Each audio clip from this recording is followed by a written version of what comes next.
بسم الله الرحمن الرحيم إن الحمد لله نحمده ونستعينه ونستغفره ونعوذ بالله من شرور أنفسنا ومن سيئات أعمالنا من يهده الله فلا مضل له ومن يضلل فلا هادي له وأشهد أن لا إله إلا الله وحده لا شريك له وأشهد أن محمدا عبده ورسوله أما بعد فإن أحسن الكلام كلام الله وخير الهدى هدى محمد صلى الله عليه وسلم وإن شر الأمور محدثاتها وكل محدثة بدعة وكل بدعة ضلالة وكل ضلالة في النار.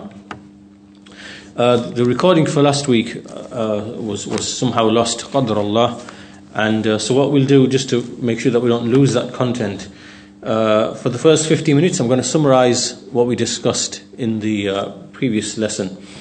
And so the topic in general was to do with the charities of the living and the supplications of the living and how they reach and benefit the dead. And so this raised the topic, the wider topic of, can the dead benefit from the deeds of the living? And so there were some issues connected to that topic. In the lesson before that we discussed two issues, and so there was issue 3, 4 and 5 that was in the previous lesson, that was the recording for which is lost. So basically what we mentioned in the previous lesson was, first of all, we looked at the general proofs for the principle that the dead can benefit from the actions of the living. They're just the general proofs. And so from those proofs in the Quran, the number of ayat in the Quran about those who supplicate for those who came before them from the people of faith, the hadith, when the son of Adam dies, his deeds are cut off except for 3. The fact that people would come to the Prophet ﷺ and ask, can I give charity on behalf of my mother? Can I do Umrah or Hajj on behalf of my mother? And he would affirm. Actions like these, which are mentioned in the Sunnah, likewise fasting. So all of these things, we see there are texts which clearly establish that the dead can continue to benefit after the death, and they can benefit also from the deeds of the living. Now at this point there's a dispute as to which actions can the dead person benefit from. Is it just everything, or is it restricted only to certain specific actions? So this is where the difference appears amongst these scholars. And so from the scholars are those who say that those things which are agreed upon, which are dua and sadaqah, and so therefore the benefit that goes to the dead from the actions of other people is only restricted to dua and sadaqah. Right? As for his own actions, there are from his actions which continue to benefit him after his death, like knowledge he's taught, or a righteous offspring, or charity he gave which continues to, all of this is from his own deeds still. But here we're speaking about deeds of other people. And so some scholars say dua, sadaqah, and there are other scholars who say that and so therefore it's only in relation to matters of wealth. And as for other actions which pertain to the body, like praying and fasting and things like that, then there's no evidence for that. So there are some arguments that the Shaykh mentioned, the arguments of one group against the other group, and so in essence, if we leave those arguments out, we basically come really to two positions. The first position is one of generalization, that that a person can benefit from many deeds of the living person, not just dua and sadaqah. So they make a generalization. And there are other scholars, and so amongst this group, are Ibn al-Qayyim, Ibn Taymiyyah, Imam Ahmad, a large number of the Salaf, and other than them. And there are those who restrict it and say, well, no, it's only restricted to just what has been reported in the Sharia. And so from them is Imam Malik, Imam Shafi'i, and other than them.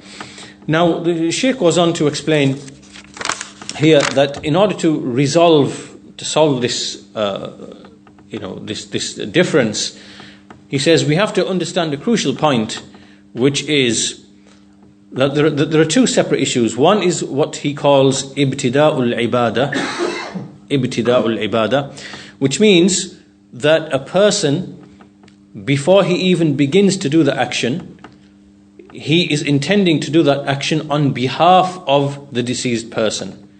Right? So basically, it's as if the dead person should really be doing the action, but he's doing it on their behalf. Right? So from the outset, the action is not his. Right? He's doing it on behalf of the dead person. And so we see that for this there is clear evidence, because we've seen in the issue of sadaqah, from the evidences we saw in the sunnah, and the issue of umrah likewise, and the issue of fulfilling certain types of fasting that a person did not fulfill while he was alive. So in these actions, a person is actually doing the action for that person in terms of delegation. Right? So here, what the principle here is that these actions are not permitted unless and until a specific evidence exists for them.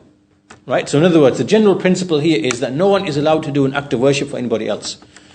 Right? So I can't, perform an obligatory prayer for somebody else, dead or alive. I can't give, whatever deed it might be, I can't do it on behalf of anyone else. This principle just doesn't exist, except for those exceptions that we see, or those specific things which are mentioned in the Sharia.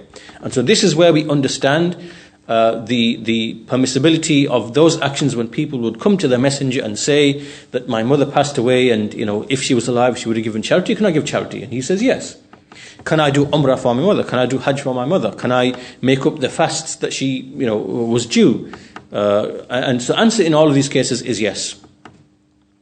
So this is one issue then, and we see here that this is all permissible in those specific examples. But as for generally, someone can't perform a prayer on behalf of his father or mother. Someone cannot fast on behalf of someone else, like in a general sense, in general acts of worship. So this is the first category. We call this ibtida'ul ibadah. This is to do with an-niyaba, like delegation. And so that's the principle regarding that. As for the second issue, which is, this is what we call ihda'u-thawab. Ihda'u-thawab. This is when a person is really doing his own act of worship. Right? So this action is his from the very beginning. He might pray, he might read the Quran, he might make umrah. And all of this is really from his own deed. He's intending it as in he's worshipping Allah, and that's his intention. And this can apply to any other action as well. Now, when he completes this act of worship, he then says, "Oh Allah, make the reward. If the reward is established with you, if I did this with sincerity and upon the Sunnah, and this reward is established with you, then direct or give this reward for this recitation, for this nafil prayer, for this fasting, for this dhikr, for whatever it might be, give this to so-and-so person. It could be my father, could be my mother, could be, whatever else." So now the Shaykh says, with respect to this, we do not find that there is anything which prohibits this. There's nothing that actually prohibits this, because the worship has taken place. The worship is valid if it's sincere and correct. And in effect, it's like a person is in possession of his wealth. If he possesses wealth, he's free to give it to whoever he wants in charity. And similarly, his deeds, which he's done, the righteous deeds, which are, their acceptability is with Allah. And so he says, "Oh Allah, from my deeds, from the reward that is there for my deeds, then give it to so-and-so or give it to so-and-so." So the principle is the same here, similar to that. So he says that it's important to distinguish between these two things, ibtida'ul ibadah and ihda'ul thawab. And he says that maybe the difference which has arisen in this issue is because some of the scholars failed to make this distinction, and they treated everything to be the one and the same. But if you make this distinction, then the thing becomes clear, which is that there's nothing to prevent a person from donating his reward to other people. But as for doing actions on behalf of someone else from the very beginning by way of delegation, then that is not permissible, except with respect to those actions which are specifically mentioned in the Sharia, for which there is evidence. And so once we distinguish between these two separate issues, we are then able to understand everything, and everything is reconciled and there's no confusion anymore. So then he goes on to point number 4, was to look at some of the evidences. The ayah وَأَن لَيْسَ لِلْإِنسَانِ إِلَّا مَا سَعَى. We looked at the ayah and we discussed how one group use it for their viewpoint, and then the other group answer that, hang on, your interpretation of this verse isn't actually correct. And so we looked at some of the details in relation to that. We won't repeat that again. But in summary, the point is that there's nothing in this verse which establishes that a dead person cannot benefit from the deeds of other people, right? Because all the other evidences establish otherwise. And to use this ayah to come to that, to make that inference, is incorrect. Also because grammatically, وَأَلَّيْسَ لِلْإِنسَانِ, that lam there, it simply means that each person is the one who is in control of his own actions, which is correct. You are in control of your actions, you are in control of your actions. I've got no control over your actions, what you do, what you don't do. Right? This is the meaning. وَأَلَّيْسَ لِلْإِنسَانِ إِلَّا مَا سَعَى. And as for إِلَّا مَا سَعَى, the meaning of sa'a, what does it mean? Striving. And so, striving here, we explained that as well.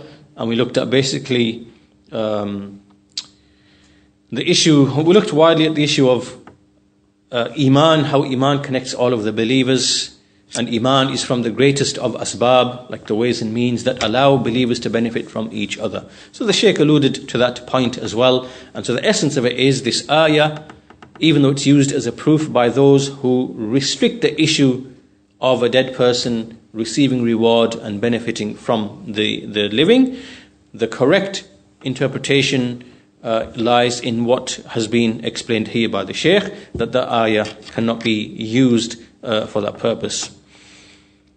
And then also he brings some other evidences from the Sunnah as well to establish that. And so basically the sum of it then is that ayah needs to be understood correctly.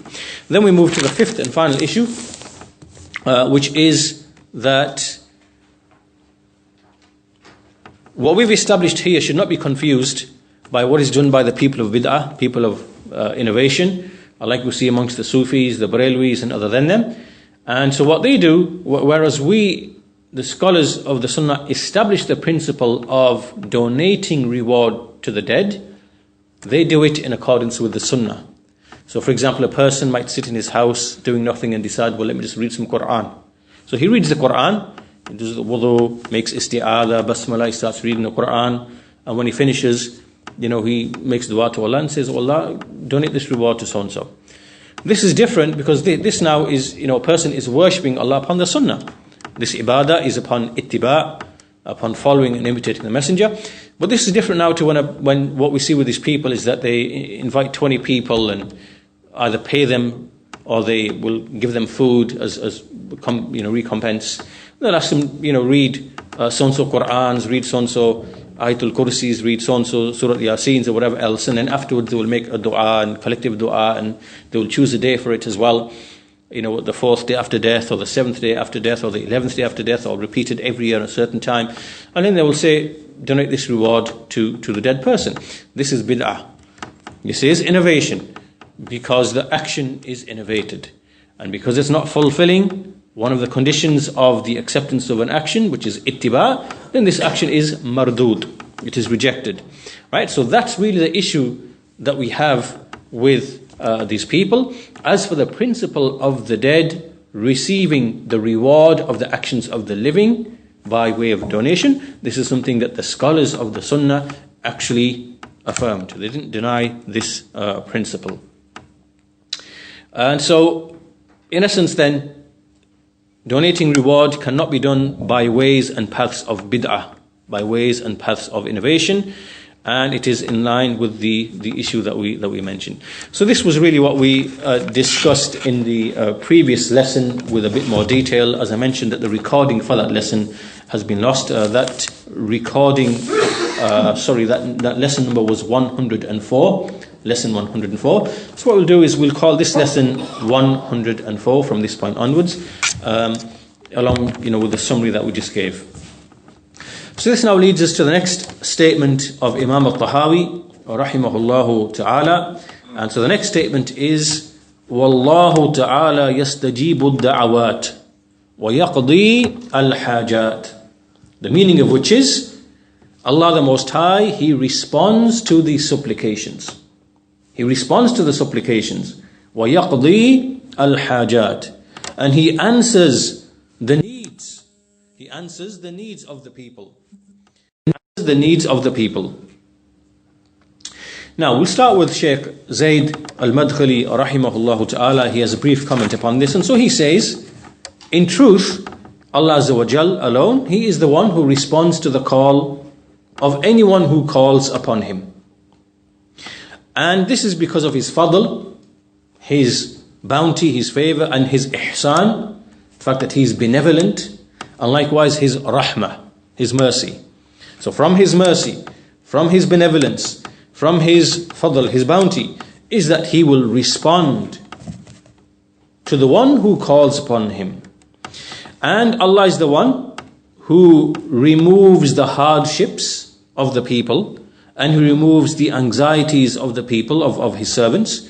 Just as Allah subhanahu wa ta'ala, He said in the Quran, وَقَالَ رَبُّكُمُ ادْعُونِي أَسْتَجِبْ لَكُمْ. وَقَالَ رَبُّكُمُ ادْعُونِي أَسْتَجِبْ لَكُمْ. Surah 40 verse number 60. Surah Ghafir 40 verse number 60.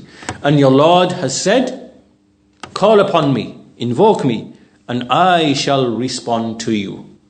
Right? So here this is the evidence for this point. At-Tahawi said that Allah the Most High responds to the supplications. He fulfills the needs. And here Allah says, وَقَالَ رَبُّكُمُ ادْعُونِي أَسْتَجِبْ لَكُمْ. Your Lord has said, call upon me and I shall respond to you. So here Allah commanded with making dua. He commanded with dua, and He also promised the response. وَقَالَ رَبُّكُمُ ادْعُونِي أَسْتَجِبْ لَكُمْ. Call upon me and I shall respond to you. Now when a person calls upon his Lord, he asks Him for the good things in this life, and the good things in the hereafter. Then when he makes this dua, it is upon him to be certain, to have yaqeen. When he makes this dua, he does it whilst having certainty in his heart, anticipating the answer from Allah subhanahu wa ta'ala, and not to do it like in a half-hearted way, because this is one of the ways that, which strengthens the supplication and the likelihood of it being answered. Now, if a person makes dua to Allah for something and he finds that the thing is not coming, and this should not concern him, because he should not despair, he should not worry, he should not have like an evil opinion. Like you see many people who are weak in iman, you find them saying, I made dua to Allah for so long, and it's been months and months and for years and years, and I still have these calamities, and I still have this illness, and I still have this pain. I'm having all these trials come to me in my family, my children, my wealth, and Allah is not responding to me. All of this person, as we shall see from the rest of the explanation and the rest of the commentary from Shaykh Zayd and from Shaykh Saalih as well, that this person really is of weak faith, and he's really having an evil opinion of his Lord. Rather, he should make dua with yaqeen. Ud'u Allah wa antum muqinuna bil ijabah. As we see the Messenger, he said, call upon Allah whilst you are certain of the response. Now, how do we understand this? Well, Allah Azza wa Jal, He never causes the action of any person to go to waste. Any of the people of Tawheed, the people who are sincere, the people who do actions correctly upon the Sunnah, even the dua that they are making, which they might think is not being answered, then Allah subhanahu wa ta'ala, without them even knowing it, there is something of benefit for him in that dua that he's making, which he may not even actually recognize or see. So when a person makes a dua to Allah subhanahu wa ta'ala with certainty and with all the conditions, then there's a number of situations. Either Allah Azza wa Jal will hasten whatever he asked for to him. So he asks for something in the life of this world, he asks for something in the hereafter, Allah hastens that thing to him, so he answers his dua and that thing comes to him. Or, if he does not specifically answer that request, that specific request, then He may repel some evil or harm from him. Right? So your dua never got answered, or your dua is not being answered, but you do not know that Allah has repelled from you certain evil or a certain degree of evil that would have otherwise come to you. But He made that dua that you made, which He hasn't yet answered, to be a sabab, a means of repelling other evil from you. But obviously you may not even recognize that. Or, thirdly, Allah may save the reward of that person for the hereafter. So in other words, rather than give him what he's asking for in his dua with respect to the affairs in this life, so he might be asking for, whatever things in the life of this world, Allah's not giving it to him. But what Allah will do is to reserve and to preserve that, and to store the reward of that away, so that he will get it on Yawm al-Qiyamah. Meaning he will get better than what he asked for on Yawm al-Qiyamah than what he was asking for in the life of this world. So here we can see, and of course on Yawm al-Qiyamah, this is the time when a person is most in need of having his good deeds wipe away his evil deeds. So that's when he needs the good deeds the most. So if Allah is storing away, not answering in the life of this world and storing it away, that's for the benefit of the servant. Just as when He repels evil from a servant without answering his dua directly and quickly, that's for the benefit of the servant. Right? So from all of these considerations, it's not possible for any person, permissible for any person to make dua to Allah and then start despairing. No matter how long that might be. Because he does not know in what way Allah has responded to his dua in any of the ways that we mentioned. So, Allah subhanahu wa ta'ala, Allah always responds to the dua of the one who is compelled, the one who is in a hardship. He says in Surah An-Naml, أَمَّنْ يُجِيبُ الْمُضْطَرَّ إِذَا دَعَاهُ وَيَكْشِفُ السُّوءَ. Who is the one who calls upon the one who is mudtar, the one who is like in hardship, in difficulty, when he calls upon him, and the one who removes the evil from him. Surah An-Naml, Surah 27, verse number 62. 27, verse number 62. The answer to this is no one but Allah Tabarak wa Ta'ala. Allah Tabarak wa Ta'ala. And in fact, as a side point, this is one of the verses here that is alluded to by some of the scholars, that this is a proof of Allah's existence, a proof against the atheists, because when you find an atheist, when you find him in a situation where he's about to die, and you find that there is no other possible means or ways that he can survive, because there is no one around to save him. There are no there's no asbab. There are no ways and means. There's no worldly created ways and means that he can see around him that will actually save him. Right? So basically, he knows that he's basically doomed. So, but what happens is that in his heart is actually trying to turn to something, or hoping or wishing. And even though he's not making dua or invoking to Allah, but his heart is reaching out to something with the hope that if only something is here or something is there by which I can be saved, right? Alongside his knowledge that there's absolutely nothing that can save him, because there are no ways and means. If he's drowning, there's no piece of flotsam or wood on the ocean. If he's going to be devoured by a lion in a cage, there's nothing. He knows there's no other possible ways or means present for him by which he can survive, right? So all of the asbab are gone, right? Rationally, there's nothing that's there that can save him. Despite all of that, in his heart, even though it might not, might not be saying, "Oh Allah, save me," but his heart is moving and trying to turn to something, with the hope and anticipation that he might be saved, right?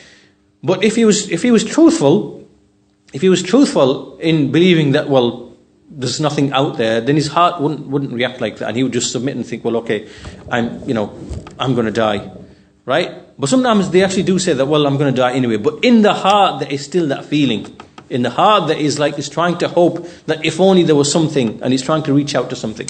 So this is anyway a side point here, that some of the scholars, they mention this as one of the evidences for the existence of Allah subhanahu wa ta'ala, in that the hearts do turn to Him in the time of calamity and certain death and so on and so forth. So, but this ayah here, أَمَّنْ يُجِيبُ الْمُضْطَرِّ إِذَا دَعَاهُ وَيَكْشِفُ السُّوءَ, this here, the answer to this is yes, of course, there is no one but Allah who responds to the one who makes dua to Him. And likewise, the ayah in Surah Al-Baqarah, وَإِذَا سَأَلَكَ عِبَادِي عَنِّي فَإِنِّي قَرِيبٌ أُجِيبُ دَعْوَةَ الدَّاعِ إِذَا دَعَانِ فَلْيَسْتَجِيبُوا لِي وَلْيُؤْمِنُوا بِي لَعَلَّهُمْ يَرْشُدُونَ. When my servants ask you concerning me, then I answer, then I am close, and I answer the call of the one who calls upon me when he calls upon me. So let them respond to me and let them believe in me in order that they may be guided aright. Surah Al-Baqarah, Surah 2, verse 186. 186. And so all of this is from the mercy of Allah Azza wa Jal, in that He has commanded us to make dua to Him. He's promised us to make a response. And He's promised us that when any hardship or calamity comes to us in our deen, in our dunya, in our religion or the world, and that when we turn to Him with dua and we humble ourselves, that Allah will certainly, He will remove that hardship and whatever hardship has come to us. And so this we find in many examples in the Quran. An example of this is Salatul Istisqa, the prayer for rain. Likewise, Dua al-Istikhara, that a person makes for advice from Allah, for basically direction from Allah Azza wa Jal, consultation and direction from Allah Azza wa Jal with respect to his needs.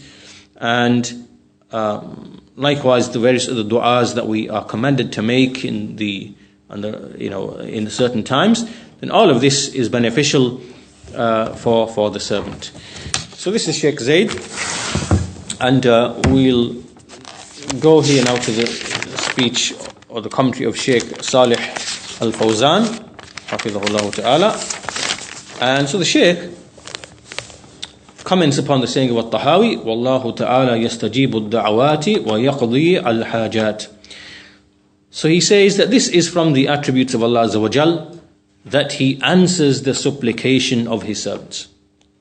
When the servants call upon Him, He answers their supplications. And he mentions the ayah, وَإِذَا سَأَلَكَ عِبَادِي عَنِّي فَإِنِّي قَرِيبٌ أُجِيبُ دَعْوَةِ الدَّاعِ إِذَا دَعَانِ. When my servants ask you concerning me, then I am close. I respond to the supplication of the supplicant when he supplicates. And He also commanded us to make dua to Him. وَقَالَ رَبُّكُمُ ادْعُونِي أَسْتَجِبْ لَكُمْ. The same ayah that we mentioned earlier. And your Lord has decreed, call upon me, I shall respond to you. And likewise the same ayah, أَمَّنْ يُجِيبُ الْمُضْطَرَّ إِذَا دَعَاهُ وَيَكْشِفُ السُّوءَ. Who is the one who responds to the one who is compelled in hardship and difficulty when he calls upon Him and removes the evil. So the Shaykh mentions these ayat as examples in where there is a command to call upon Allah, and all of this is from Allah's generosity, His benevolence, His nobility, that He commands a servant to call upon Him so that He Himself can respond to His servant. Despite the fact that Allah is not in need of anyone, calling upon Him, He's not in need of, any of this from His servants, but because of His knowledge of their needs, Allah knows of their needs, then He has commanded them to make dua to Him so that their needs can be fulfilled. And so in the hadith, the Shaykh alludes to a hadith in which it is related, Man la yas'alullah yaghdab alayhi. Whoever does not call upon Allah, Allah becomes angry with him. And in another hadith, ad-du'a huwa al-ibadah. Supplication is worship. So all of this indicates the importance of dua, and that Allah is the answerer of a person's dua. Now this dua that we make to Allah subhanahu wa ta'ala, of course, this dua is to be made and directed only to Allah Azza wa Jal. And ishrak, which is sharing, calling upon others besides Allah, is strictly forbidden. It is shirk with Allah. Allah says, وَأَنَّ الْمَسَاجِدَ لِلَّهِ فَلَا تَدْعُوا مَعَ اللَّهِ أَحَدًا. Indeed, the mosques are the places of worship and prostration are only for Allah. And so do not invoke alongside Allah anyone. قُلْ إِنَّمَا أَدْعُو رَبِّي وَلَا أُشْرِكُ بِهِ أَحَدًا. Say, I call only upon my Lord, and I do not associate any partners with him. Surah Al-Jinn, Surah 20, Surah number 72, verse number 20, that is. And the ayah before it, Surah Jinn, verse number 18. Surah 72, verse number 18. وَمَنْ يَدْعُ مَعَ اللَّهِ إِلَهًا آخَرَ لَا بُرْهَانَ لَهُ بِهِ فَإِنَّمَا حِسَابُهُ عِنْدَ رَبِّهِ إِنَّهُ لَا يُفْلِحُ الْكَافِرُونَ. Whoever invokes another deity alongside Allah, he has no proof for that, and his reckoning will be with his Lord. Indeed, Allah does not cause the disbelievers to prosper. Surah Al-Mu'minun, Surah 23, verse 117. So all of these ayat indicate that calling upon other than Allah is not permissible. Anyone who does so is a mushrik, irrespective of who he calls upon. An angel, a prophet, a wali, a righteous person, dead or living. He has associated partners with Allah with ashirkul akbar. And this person is misguided. وَمَنْ أَضَلُّ مِمَّنْ يَدْعُو مِنْ دُونِ اللَّهِ مَنْ لَا يَسْتَجِيبُ لَهُ إِلَى يَوْمِ الْقِيَامَةِ وَهُمْ عَنْ دُعَائِهِمْ غَافِلُونَ. Who is more astray than the one who calls upon those besides Allah, the one who will not answer him till the day of judgment, whilst they are heedless of his supplication. And then the Shaykh goes on to mention some other ayat in the Quran, all of which refute the shirk and invoking others besides Allah, and showing that it is futile, and that these people, that whoever is called upon will not be able to answer. And so this also shows to us here that the dua of those who call upon the prophets and the righteous, like those who call upon Abdul Qadir al-Jilani, those who call upon Ali from the Rafida Shia and other than them, the Brailwis and other than them, those who invoke others alongside Allah Azza wa Jal, then they are committing shirk with Allah. And as for any of their dua that appears to them to be answered, it is not being answered because they made the dua, because that dua is batil. It is shirk with Allah Azza wa Jal. And so that is just something that coincides with the qadr of Allah Azza wa Jal. This is one of the issues that our scholars mention, that how do we explain the fact that, maybe even some of the disbelievers or even some of the that they receive things from the qadr of Allah, and they appear to be calling upon Isa alayhi salam, they appear to be calling upon their deities, they appear to be worshipping their gods, they appear to be worshipping, and they're calling upon these deities besides Allah, and it appears that their du'as are being answered. Well, the answer here is that dua is not being answered by Allah Azza wa Jal, because that is shirk. Rather, it just so happens that what they are receiving is coinciding with al-qadr. Allah decreed that these affairs will come to them at the appointed times, but they have simply been deceived into thinking that their shirk is acceptable to Allah because they abandoned the misguidance. Whereas for the believer, the muwahhid, when he makes dua to Allah, and it is done with ikhlas and upon the sunnah and upon tawheed, and so as we said before, Allah will respond in a number of different ways. So when something does come to him, then he can say that, inshallah ta'ala, Allah responded to his dua, and his dua was a sabab for him receiving what he received. Because qadar, dua is part and parcel of al-qadar. Right? Allah brings things to you by way of dua. It is part and parcel of al-qadar. But as for the mushrik, as for the kafir, the disbeliever, and other than them who invoke their deities and worship other than Allah, and call for things and ask for things, and we see that they are being saved and they get relief and they receive the benefits of the world and so on and so forth, then this is just, it coincides with al-qadr. It did not happen because their dua was answered, because their dua is futile, it is batil, is not accepted, not accepted by Allah Azza wa Jal. Now, the Shaykh then goes on to explain that dua is of two types. When we look at dua, there are two types of dua. There is dua which we call the dua of ibadah. Dua of ibadah and dua of mas'ala. These are the two types of dua as explained by the scholars of Ahl Sunnah. What do we mean by these two?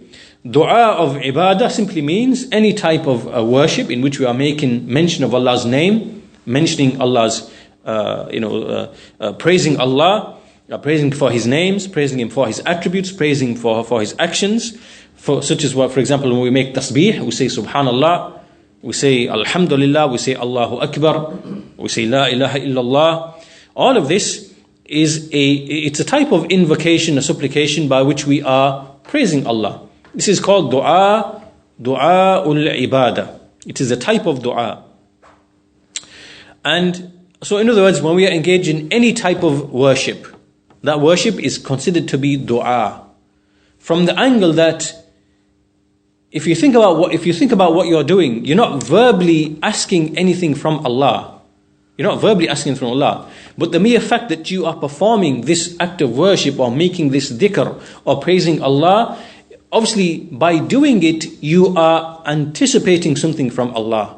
So even though you're not verbally saying, oh Allah, give me such and such, but by your action, you are basically anticipating something from Allah. So basically, you are making dua by way of your ibadah. Right? So this isn't like the verbal dua that we make. So this is what we call du'a'ul ibadah.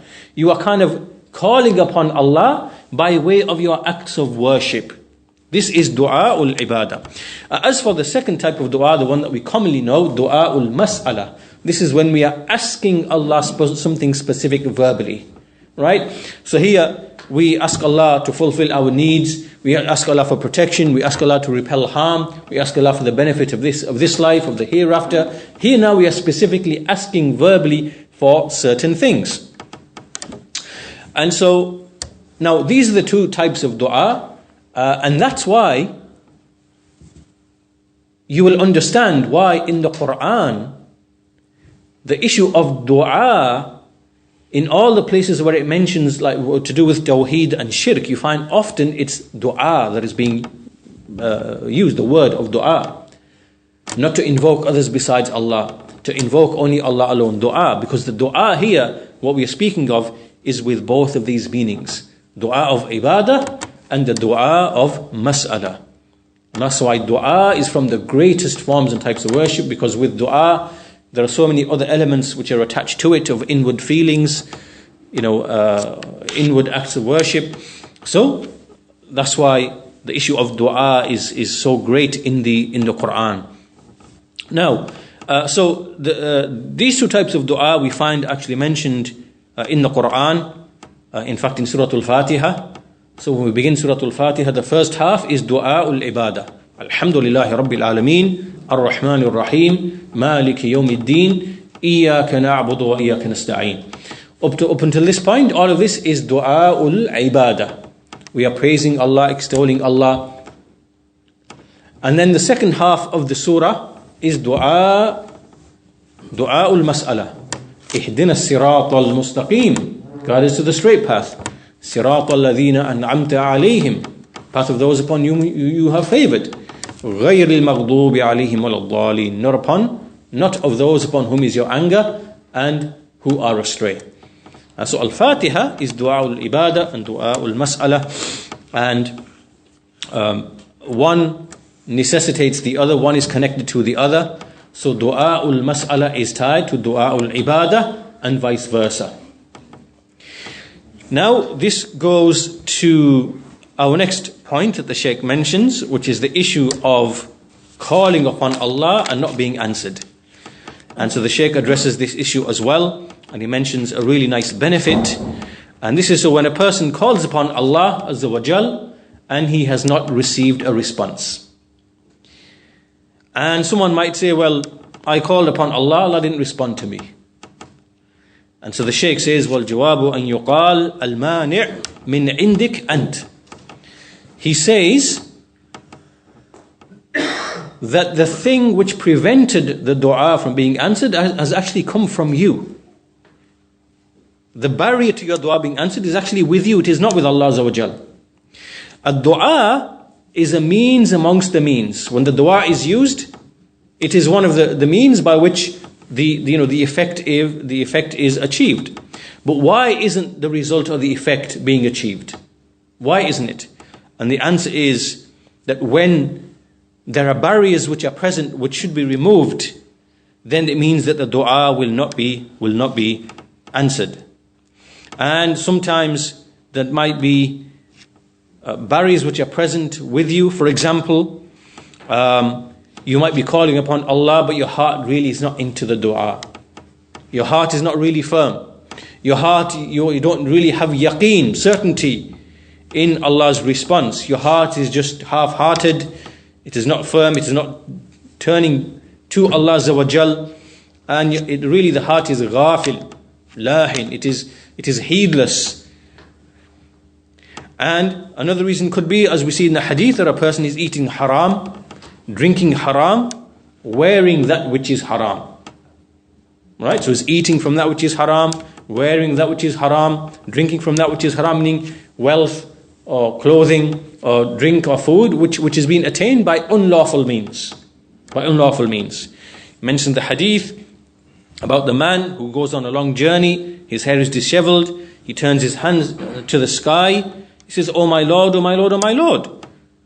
Yet his food is haram, his clothing is haram, his nourishment is with haram. How then will he be answered? How can he be answered?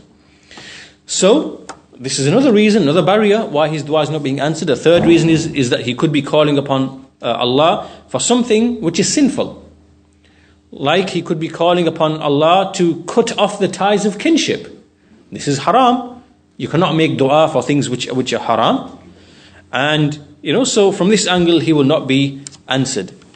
So this is the first angle as to why a person's dua will not be answered. There is a barrier amongst the barriers which is coming from him himself. It is not with Allah. Because Allah has promised, وَقَالَ رَبُّكُمْ ادْعُونِي أَسْتَجِبْ لَكُمْ. Your Lord has said, call upon me and I will respond to you. So he made the command and he promised the response. But with everything there are the conditions have to be present and the barriers have to be removed. So here the barriers are coming from you. So that's one angle. And the second angle is that Allah Azza wa Jal is more aware of what is in your interest. Allah is more aware of what is beneficial to you in your circumstances. And so upon that knowledge, He may hasten that response to you, or He might delay that response to you. He might hasten or He might delay that response to you. Or He might remove some harm from you. He might remove some evil from you which might have come to your way but you are not aware of. Right? So here are the same three possibilities that Shaykh Zayd al-Madkhali mentioned in his explanation. So either Allah will hasten the response to you, or He will delay the response, or He will remove some evil from you without you even knowing, without your dua being answered. And we see that in the hadith, there is no man, ما من رجل يدعو الله بدعوة ليس فيها إثم ولا قطيئة رحم إلا أعطاه بها إحدى ثلاث. There is no man who calls upon Allah with the supplication except, in which there is no sin or cutting off of ties, meaning he's not making dua for something haram, except that Allah will give him one of three things. Either He will hasten to respond to his dua, or He will delay responding to his dua, or He will remove or turn away some evil from him that is equivalent to what he was supplicating for. So this hadith now makes it clear, the basis of what was said by Shaykh Zayd and Shaykh Saalih here, that a dua may not be answered, or when a person makes a dua, Allah may hasten to answer it, or He may delay it and give you the reward for it on Yawm al-Qiyamah, or He may remove some evil from you which is equivalent to the thing that you were making dua for. And finally the Shaykh finishes by saying that there are some people of misguidance who raise the question, well, if things are decreed to us anyway, why make the dua? There's no need to make dua, because if something is decreed, it's going to come to you anyway. And if Allah has not decreed for something and you made dua for it, it will not come to you anyway. So whether you make dua or whether you don't make dua, the thing is basically the same. It makes no difference. And the Shaykh says this is misguidance. This is misguidance. It is opposed to the speech of Allah Azza wa Jal. The answer to this is, as we mentioned, that Allah has made dua to be a sabab. Allah has made dua to be a cause and a means. It is exactly the same as Allah Azza wa Jal making food as a means of removing your hunger and water as a means of removing your thirst, right? These are worldly affairs, right? These are the ways and means by which Allah has decreed certain things, certain effects. You feel thirsty, drink some water. The water will remove that thirst. You feel hungry, eat some food, and the food will remove your hunger. You desire to have children, then you need to get married. Allah has made marriage and relations as a means of children. So everything in the dunya has ways and means. You would be foolish if you thought that you can have children without marriage and relations. You would be foolish if you think that your hunger will be removed without eating food. Because the argument is the same. It's like you saying, well, if Allah has decreed that my hunger will be removed, what's the point eating then? There's no need for me to eat. If Allah has decreed that my thirst will go away, what's the point in me drinking water then? Because it's going to go away anyway. And we know that this is foolishness. And in a similar way, Allah has made for the benefits in the hereafter and the reward in the hereafter and repelling harm in this life, He has made dua as a sabab. Supplication as a sabab. So when you call upon Allah and you say, oh Allah, guide me to such and such, or repel such and such from me, or grant me such and such, that dua that you have made is one of the asbab, one of the ways and means through which Allah has decreed that whatever is going to come to you is going to come to you. So you have to take the ways and means. You have to adopt the ways and means. There are those which relate to the world, as we mentioned, and there are those that relate to the Sharia and to the benefits in the world and benefits in the hereafter. And from them is dua, and in fact from them is all of the righteous actions.